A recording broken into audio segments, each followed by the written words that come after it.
Bonjour et bienvenue, ravi de vous retrouver. C'est le moment de l'instant matin. Et aujourd'hui, nous avons le plaisir et l'honneur donc de recevoir le professeur Qaïd Youssef Mehdi Cherif. Donc, il est banquier, il a plusieurs casquettes et aujourd'hui, il est notre invité dans l'instant matin. Bonjour Qaïd Youssef, comment allez-vous? Bonjour et merci pour l'invitation. Merci à vous. Donc, je n'ai pas trop voulu donner toutes vos fonctions, toutes vos actions. Je préfère que vous le fassiez vous. Donc, est-ce que vous voulez bien vous présenter succinctement? Bien sûr, merci. D'abord, je me présente, Qaïd Youssef Mehdi Cherif, banquier, enseignant, engagé dans tout ce qui est développement durable, expert dans le changement climatique, financement vert aussi, très engagé dans le mouvement associatif. Je suis le fondateur de plusieurs associations en Algérie, et parmi eux l'association El-Warda, secrétaire général de l'association Tuisa, qui est la plus ancienne en Algérie. Maintenant, on a l'association nationale, qui est l'association algérienne pour la promotion du volontariat environnemental. Et parmi les actions que j'ai réalisées, alhamdoulilah, au niveau international, c'est de créer le réseau Action Climat, c'est CAN Arab World au niveau international, qui représente l'ensemble des pays arabes et en même temps qui représente les pays arabes pour les COP, pour les négociations climatiques. Et par la suite, j'ai participé à l'ensemble des COP depuis le COP, oui, voilà, depuis l'accord de Paris. Très bien. En tout cas, voilà, c'est pour ça que j'ai préféré que vous vous présentiez vous, parce que votre parcours est quand même exceptionnel et en même temps, déjà donc, de votre formation de banquier, comment vous avez pu allier en fait tous ces objectifs qui pour nous semblent un petit peu différents, mais en fait que vous avez réussi un petit peu à unir et à surtout partager les expériences. Tout d'abord, je tiens à le préciser, je suis né d'une famille révolutionnaire qui m'a transmis et inculqué les valeurs nationalistes, patriotiques, révolutionnaires. Et ces valeurs sont ancrées dans mon éducation et dans mon engagement. C'est pour ça, depuis un terreau patriotique. Tout à fait. Depuis mon enfance, j'étais dans le cadre associatif, dans l'engagement, dans le volontariat, au niveau du quartier, au niveau de la famille, de la société. Et mon père Lahmo, il était révolutionnaire, il m'a inculqué ces valeurs, il a participé à l'élaboration du barrage vert. Donc tous ces principes ont fait de moi un citoyen engagé pour l'intérêt de notre pays et pour en même temps être l'ambassadeur de ces valeurs et de continuer de former les jeunes aussi. Donc une fois que votre cursus universitaire finit, comment vous commencez un petit peu à mettre le pas dans le mouvement associatif, on va dire d'une manière vraiment qui commence à faire ses preuves? Tout d'abord, c'était par rapport à l'adhésion à l'association Tuisa d'Alger. L'association Tuisa d'Alger, c'est une association de proximité. En fin de compte, on trouve toutes les catégories des citoyens. Le retraité, le jeune, l'étudiant. Donc, c'était une famille, une deuxième famille. Oui. Une deuxième famille volontaire qui est là, qui participe aux actions, volontariat, élaboration du Koufan de Ramadan, les restaurants de bienfaisance, les visites pour les personnes âgées aussi. Et en même temps, la sensibilisation et des actions concrètes sur le terrain avec des actions de reboisement, des actions de sensibilisation. On a fait même les premières actions nettoyage de plage, les éboueurs de la mer à l'époque, et aussi sensibiliser et être là, donner un plus pour la société civile. On a commencé à travailler et à tisser notre réseau qui se compose de plus de 500 jeunes et anciens cadres, retraités, volontaires, qui sont là pour l'intérêt. Par la suite, on a eu d'autres rencontres. Donc pendant votre, on va dire, je dirais ça comme un apprentissage, oui. Pour vous, en fait, ça a été aussi, on va dire, un terrain où vous avez un petit peu pu observer la société déjà à petite échelle et comment l'impact d'un groupe pouvait donner des résultats. Oui. Donc, en fait, c'est de là que vous vous êtes mis dans la tête que peut-être à l'échelle mondiale, ça serait aussi possible. C'est vrai, parce qu'au niveau micro, donc on voyait qu'il faut adhérer, il faut participer. Oui. On a des collectivités, on a un président d'APC qui travaille, il faut l'adhésion de la société civile. Et l'adhésion de la société civile, on voit les résultats. On voit qu'on trouve des quartiers qui sont propres, on trouve qu'il y a une adhésion même par rapport aux bâtiments, par rapport à la gestion au quotidien de l'ensemble de la relation. Et par la suite, on a commencé à avoir tout ce qui est international. International par rapport aux contributions qu'on a eues. On a eu quelques exceptions de participer à des rencontres au niveau méditerranéen. C'était le premier projet, c'était le projet Horizon 2020. C'était un projet. Le premier pas à l'international. C'était le premier pas. C'était une découverte pour moi. La découverte, c'était que au niveau international, il y avait des enjeux. En même temps, des enjeux politiques, économiques et société civile. Donc, je commençais à comprendre l'impact de la participation active de la société civile au niveau international. Et en même temps, j'ai compris par la suite qu'il fallait s'imposer. Il fallait s'imposer par une adhésion, par une participation très active de la société civile. Comment ? Parce que si on ne participe pas aux rencontres au niveau international, africaines, arabes, mondiales, on ne peut pas avoir un retour, un feedback. Et on ne peut pas en même temps dire qu'on est là, participer à ces projets innovants, et même c'est des projets qui vont apporter une valeur ajoutée pour l'Algérie. Et j'étais contre la participation juste pour participer, pour aller et par la suite revenir. Et là, c'était la première idée, et c'était l'idée de créer un réseau arabe qui représente les pays arabes et en même temps qui va aller négocier et va en même temps alerter la société civile arabe et la défendre en même temps et pour faire une plaidoirie mondiale. Donc là, vous êtes passé à l'action. À l'action. Très bien. Juste pour revenir avant l'action, j'ai compris le principe. Il y a 3 dates principales. Très bien, il y a qui sont l'accord de Copenhague, il y a l'accord de Kyoto et il y a l'accord de Paris. Donc, tous ces accords ont contribué à aboutir à l'accord de Paris. L'accord de Paris, c'est quoi? C'est qu'en 2015, les COP, c'est quoi les COP? C'est la participation de l'ensemble des pays sous la coupe des Nations Unies pour en même temps ratifier et apporter leur contribution. Et c'était une première au monde. C'est 193 pays qui ont ratifié l'accord de Paris. Chaque pays avait ses contributions. Qu'est-ce que ça veut dire, les contributions? C'est quoi exactement les contributions, c'est un engagement. C'est un engagement par rapport aux réductions des émissions à effet de serre. Parce que maintenant, il faut dire la vérité. Le changement climatique, c'est un constat réel. C'est une réalité. Et malheureusement, le continent africain, si on va comptabiliser le pourcentage d'émissions à effet de serre, il ne dépasse pas les 1,5-2%. C'est-à-dire qu'on est les moins pollueurs. Moins pollueurs. Très bien. Et je reviens à la casquette financière. Si on dit pollueur, le pollueur doit payer.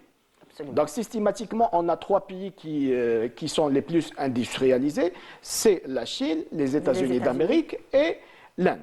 Et par la suite, l'Europe.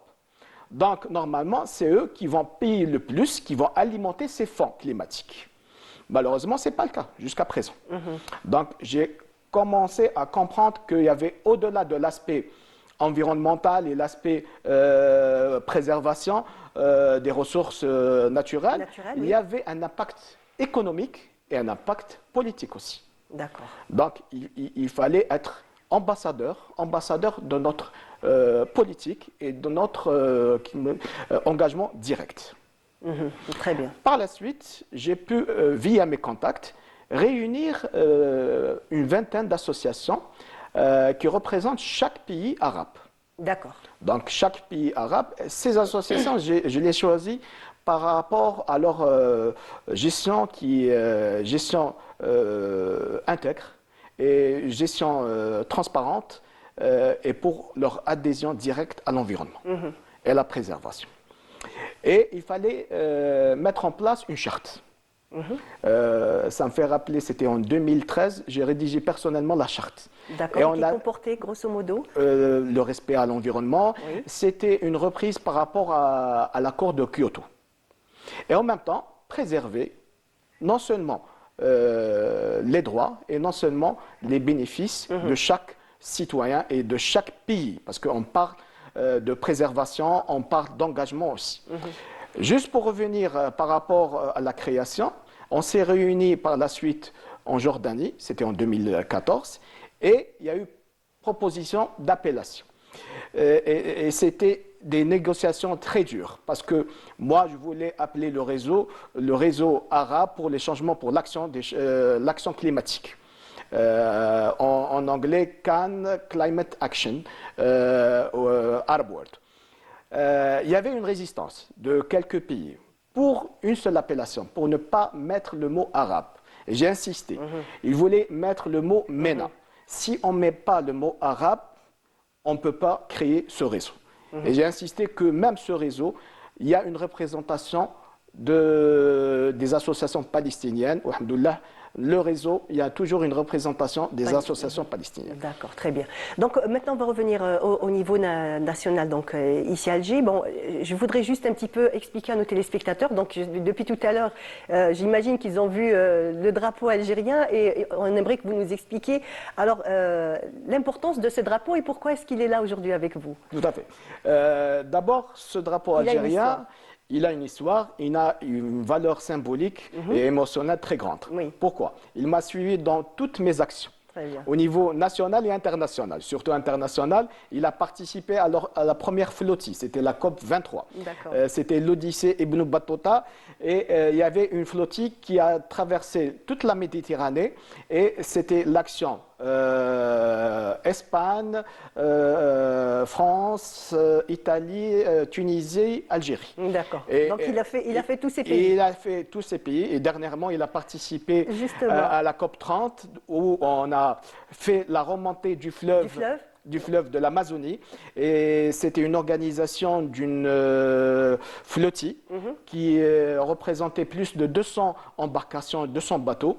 Et je ne sais pas si on va peut-être on va oui, voir, si c'est possible, on va voir les photos. Donc, des images. Là c'était au niveau de la COP 30 au Brésil.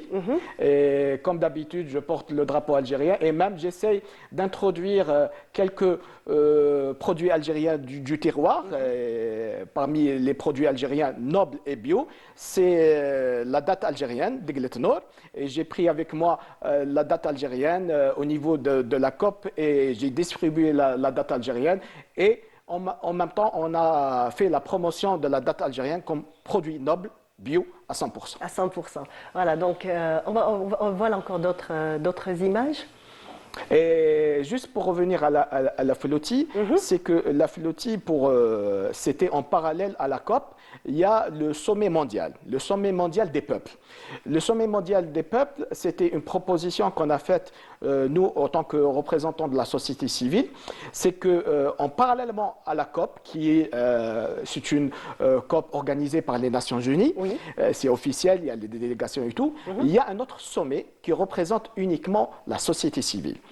Donc, c'était des actions directes. Parmi les actions directes au niveau de la COP 30, c'était la remontée du fleuve de l'Amazonie et l'idée, elle était humaine pour moi, c'est que chaque bateau, chaque flottille, chaque embarcation porte le drapeau palestinien. Et j'étais parmi les premiers bateaux avec mon drapeau algérien. Et voilà, on va. Et chaque bateau portait le drapeau palestinien. Et je tiens à féliciter, à remercier aussi la société civile brésilienne, parce que je n'avais pas une centaine de drapeaux avec moi qui ont cousu les drapeaux palestiniens le soir même. Très bien, très bien. Alors on continue donc notre discussion juste après le jingle. Merci.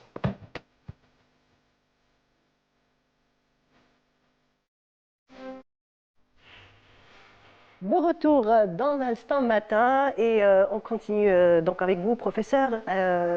Donc ce drapeau qui vous a accompagné un petit peu partout.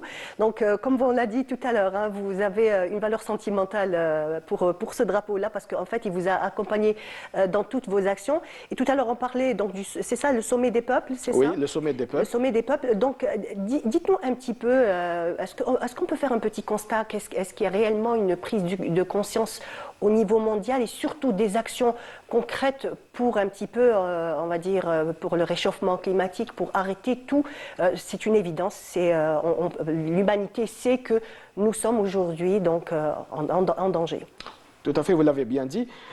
Pour revenir au sommet des peuples et revenir à la COP 30, c'était la COP de la conscience. Et établir une COP au niveau de l'Amazonie, c'est l'alerte. Parce qu'il faut dire. C'est le poumon C'est le poumon de la Terre planète qui est atteint directement. On l'a vu sur place.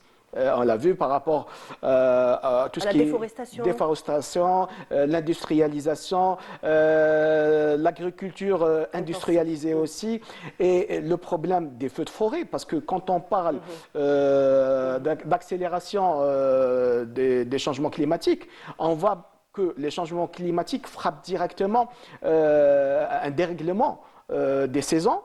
On a constaté même en Algérie des températures très élevées à Alger qui dépassent les 50 degrés. C'était chose qu'on ne voyait pas il y a une dizaine d'années en arrière. Pas du tout.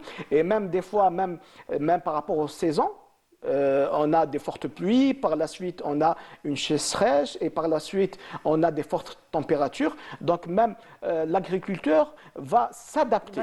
C'est pour ça que maintenant, pour revenir aux alertes et à la conscience, c'est qu'on doit élaborer tout ce qui est plan et stratégie environnementale et climatique. Justement, c'est ce que vous faites donc, quand vous revenez de toutes ces expériences donc, de COP ou mais en même temps aussi donc, le sommet, les autres sommets. Donc quand vous revenez concrètement, vous venez avec des idées nouvelles pour l'Algérie, vous les adaptez à l'Algérie? Oui, bien sûr. Tout d'abord, c'était une fierté pour moi. J'étais désigné parmi les 22 leaders au monde dans tout ce qui est système alimentaire. Et ça, c'est une nouvelle mission pour moi.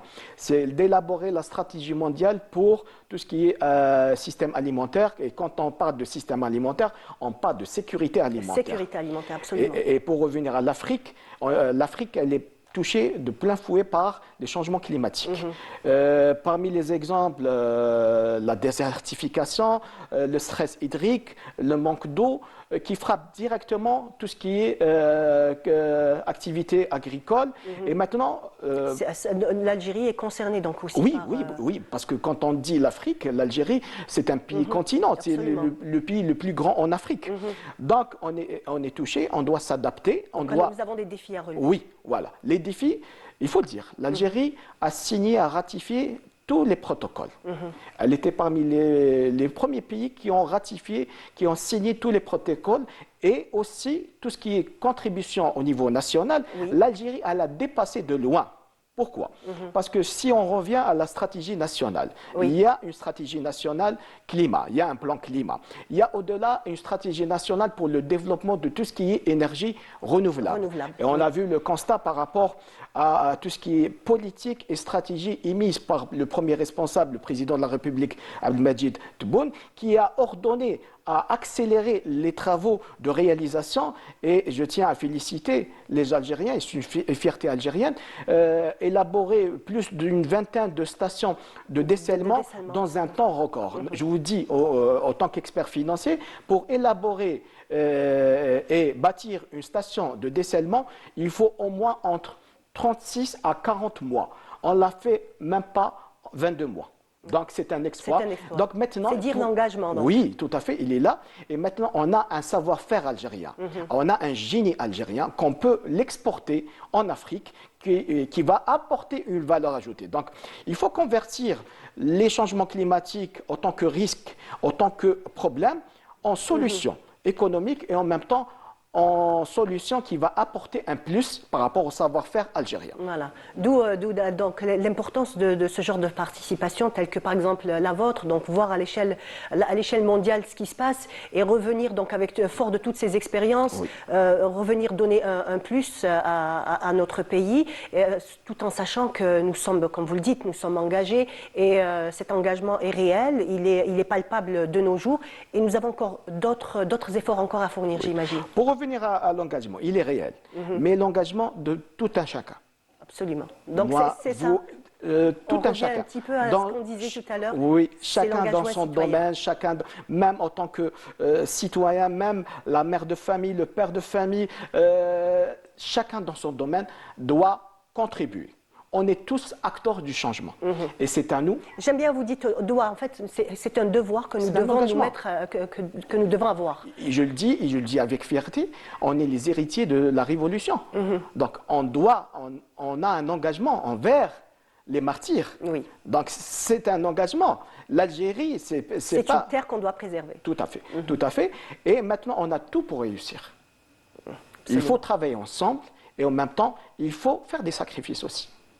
C'est un engagement. C'est ce que vous essayez d'inculquer, puisque vous êtes aussi professeur à l'école de banque. Oui. Vous essayez un petit peu de mettre un petit peu sur la voie tous ces jeunes. Tout à fait. En même temps, lors de mes formations, d'inculquer ces valeurs et d'inculquer les valeurs d'adhésion et les valeurs d'adhésion durable.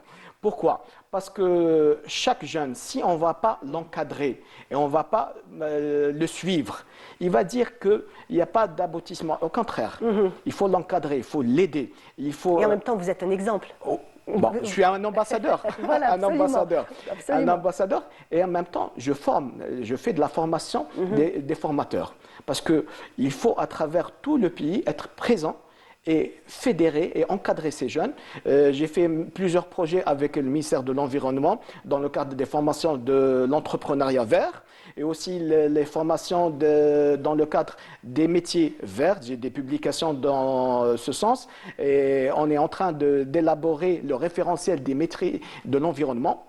C'est important. Pourquoi? Parce que quand on a un référentiel des métiers de l'environnement, on va l'encadrer. Donc, il y aura des nouveaux postes, il y aura des nouvelles formations et il y aura des nouveaux débouchés dans ce sens. Et, En parlant de développement vert, on va tout de suite voir une image que je vais vous demander de commenter. Alors, racontez-nous qu'est-ce que vous avez planté et c'est où surtout? Voilà, donc toujours dans l'action, et je préfère être dans l'action. Et j'ai demandé à la ville de Belém de m'autoriser à planter et à faire une campagne de reboisement en plein Belém, en Amazonie, en plein COP. Et c'était avec mes amis de la société civile internationale et j'ai eu, alhamdoulilah, on m'a donné l'autorisation. On a planté plus de 100 arbres en plein centre de Belém. C'est la place République et c'est une place très remplie d'émotions pour le peuple brésilien. Et j'ai planté les arbres avec et le drapeau algérien comme exemple et ça va servir pour les générations à venir. C'est très symbolique. Symbolique Donc, aussi. il y a la terre, il y a l'engagement, il y a aussi l'esprit aussi que nous sommes un seul peuple, hein, toute l'humanité. L'humanité parce que est concernée. Oui, quand on parle des changements climatiques, les changements climatiques, il n'y a pas de frontières. Absolument. Donc, les changements climatiques touchent tout le monde. Peuvent toucher, on voit bien tous les ouragans, toutes les inondations à travers le monde. Nul ne sera épargné. Tout à fait. Et pour revenir à la notion de reboisement, parce que parmi les recommandations, parmi les aboutissements des résultats de la COP30, c'est que la seule initiative et la seule action qu'on peut réaliser qui va diminuer et absorber les émissions à effet de serre, les émissions carbone, c'est le reboisement. Justement, c'est ce qu'on a fait il y a quelques mois en arrière, cette grande campagne de reboisement à travers le territoire, territoire national. À féliciter chaque personne qui a contribué de près ou là de loin, même Fouad. Donc, on est en train de préparer avec l'ensemble des acteurs, ministère de l'Agriculture, les forêts, l'environnement. Nous, en tant qu'Association nationale de la promotion de le volontariat environnemental, on a un programme. Alors, il ne nous reste pas beaucoup de temps, il nous reste un petit peu 1 à 2 minutes. Moi, ce que je voudrais, c'est que vous nous donniez une conclusion et surtout un conseil pour chaque citoyen algérien qui nous regarde aujourd'hui. Oui. Voilà, qu'est-ce qu'il faut en fait faire chacun à son échelle? Chacun à son échelle, il faut que le citoyen algérien soit responsable de son environnement, soit responsable de ses actions aussi. Je parle de sensibilisation, je parle d'éducation environnementale. On a un beau pays qui est l'Algérie, on doit le préserver, on doit faire tout pour le développer et aussi faire une préservation dans tous les domaines et aussi participer à adhérer au mouvement associatif et au reboisement aussi. Être un citoyen qui est actif, qui est là, qui va en même temps donner un plus, donner une valeur ajoutée et être surtout responsable pour en même temps être à la hauteur de la mémoire et de développement durable de l'Algérie. Merci beaucoup. En Merci tout cas, comme vous, donc Monsieur Qaïd Youssef, tout ce beau parcours que vous avez, eh ben, c'est la preuve comme quoi, quand on veut, on peut. Il suffit juste d'être, comme vous le dites, engagé, aimer son pays. Et voilà. Donc, en tout cas, c'est la moindre des choses. Absolument, Oui, absolument. Merci beaucoup. Merci à vous. À la fin de notre émission, c'était passionnant. Merci beaucoup. Je tiens à remercier Canal Algérie et surtout l'émission Bonjour d'Algérie qui nous suit à travers l'ensemble de nos actions et on est toujours présent et je tiens à vous remercier aussi pour votre rôle en tant que média, pour communiquer, pour être là, pour sensibiliser et être avec nous pour le reboisement, Inch'Allah. Inch'Allah, promis, on y sera. Inch'Allah. Voilà, en tout cas, merci beaucoup. Merci on arrive à la fin de notre émission. C'était l'instant matin, donc restez toujours un bon citoyen. Je vous dis à très bientôt et restez toujours sur les programmes de Canal. Quant à moi, je vous retrouve bientôt. Inch'Allah, au revoir. Voilà.